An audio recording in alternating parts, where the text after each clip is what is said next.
Let me ask you a question. If you dropped a bowling ball and a feather from the same height with no air resistance, what happens? Does the bowling ball fall faster? Does the feather fall really slow? Well, let me tell you. In the 1600s, Galileo discovered that in the absence of air or other resistance, all objects, light or heavy, fall the same. With air resistance, a bowling ball and a feather would obviously fall at very different rates. The ball would obviously fall much faster.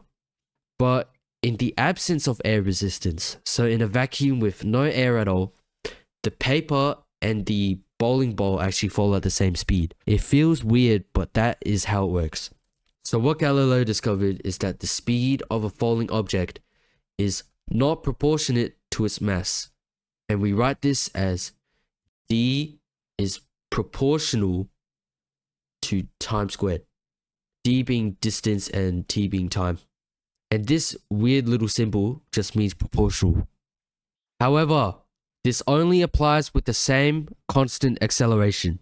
So if the acceleration is changing throughout the course of the free-falling object, then no, this doesn't apply. Now there's something on Earth called g, and it is the acceleration due to gravity. G is usually 9.80 meters per second squared. Sometimes some textbooks will say 9.81, but that depends on things like altitude and things. So 9.80 is just fine. Let's go over an example. So imagine a bridge.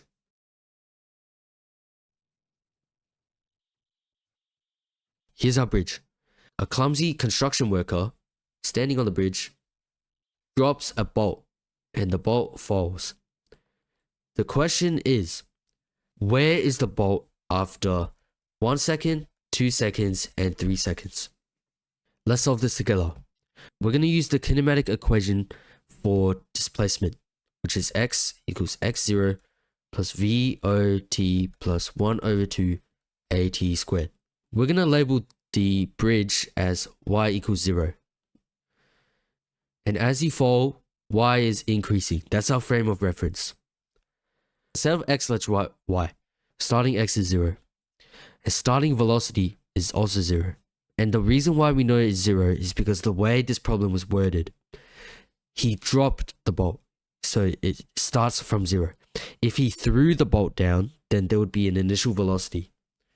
Since he only dropped it, it's 0 plus 1 over 2. Now here we're going to plug in g, which if you remember is 9.80 meters per second.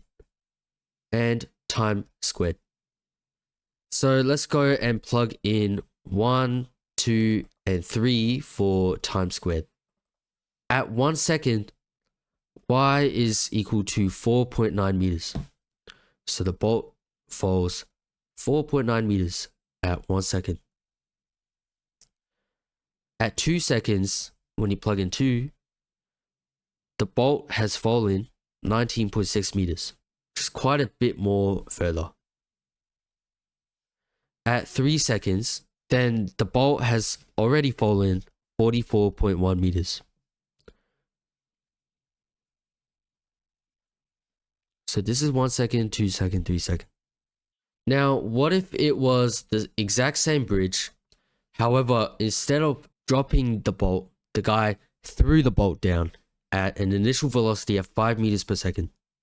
If the bridge is 40 meters tall, so 40 meters tall, from the water down below, 1, how long does it take to hit the water? And 2, the velocity after hitting the water. Let's go ahead and solve this. Let's use the same equation because we're still looking for displacement. We're going to go and plug everything in. Now, final position is actually 0 here because 0 meters at the bottom of the bridge. 0 meters, the starting position is 40 meters. So 40 meters plus the starting velocity, which this time exists, it's 5 meters per second. Multiplied by time plus 1 over 2, 9.80 times time squared. When you go through and expand all of this, you get 4.9 t2 plus 5t minus 40 equals 0. This is a quadratic. So if you run it through the quadratic formula and solve for t, which would be this, then you would end up with the answer for t. So I'm not going to do that on camera because that's going to take forever. But t, the answer is either 2.39 seconds or negative 3.41 seconds. You might say negative time? That's not possible. That's very weird. So that doesn't exist and it's not real, so we're going to discard that answer. We're not going to use it. We're going to ignore it. The answer that actually works in real life, 2.39 seconds, we will gladly take. Now that we know that time is 2.39 seconds, we can go and find the velocity after it hits the water. So when the bolt hits the water, the velocity is equal to VO plus AT. Remember, starting velocity is 5 meters per second. Acceleration, 9.80. And the time from here is 2.39. The velocity after the bolt hits the water is roughly 28.42 meters per second, downwards. Moving on to the final example, which is a bit more complicated, but it's also a lot more fun. Let's say you have a really big rocket and you launched the rocket off the ground with an initial velocity of 500 meters per second. 1. Find the maximum height of the rocket before it starts descending. And 2. Find the total time it took for the entire trip, so up and down. So we know the initial velocity, which is VO, is 500 meters per second. Since the time it takes to reach maximum height is unknown, we're not going to use the displacement equation. Instead, we're going to use this one, v squared equals v squared 0 plus 2a x minus x0. Rearrange it for displacement, you get x minus x0 equals v squared minus v squared 0 over 2a. We've used this in the previous video on kinematic equations, so you might have seen this already. Now let's identify our variables and plug. So we already know the initial velocity. Now we need the final velocity, so the velocity at the peak of the trip. The final velocity at the peak is going to be 0. Why it's 0? Because, well, when you're flying up and up and up, you're going to pause for one tiny instant, and that tiny instant, your velocity is 0 before you start falling down again. We know acceleration is negative 9.8 because that is the gravitational acceleration downwards. And x, well, that's what we're looking for. Plug everything in, you get negative 500 squared over negative 9.8 times 2. Put this in your calculator, and you end up with x is roughly 12,755.1 meters. So that's how high the rocket flies up before falling down again. The next part of the question, if you remember, is how long does the entire trip take? So this part, there's actually multiple ways to approach it, but I'm going to teach you the most efficient way, which is important because that means you're less likely to make mistakes. Let's draw our diagram. This can be point A, which is where we start.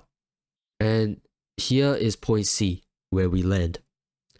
The rocket flies up and up and up and up, and then turns around, starts floating down.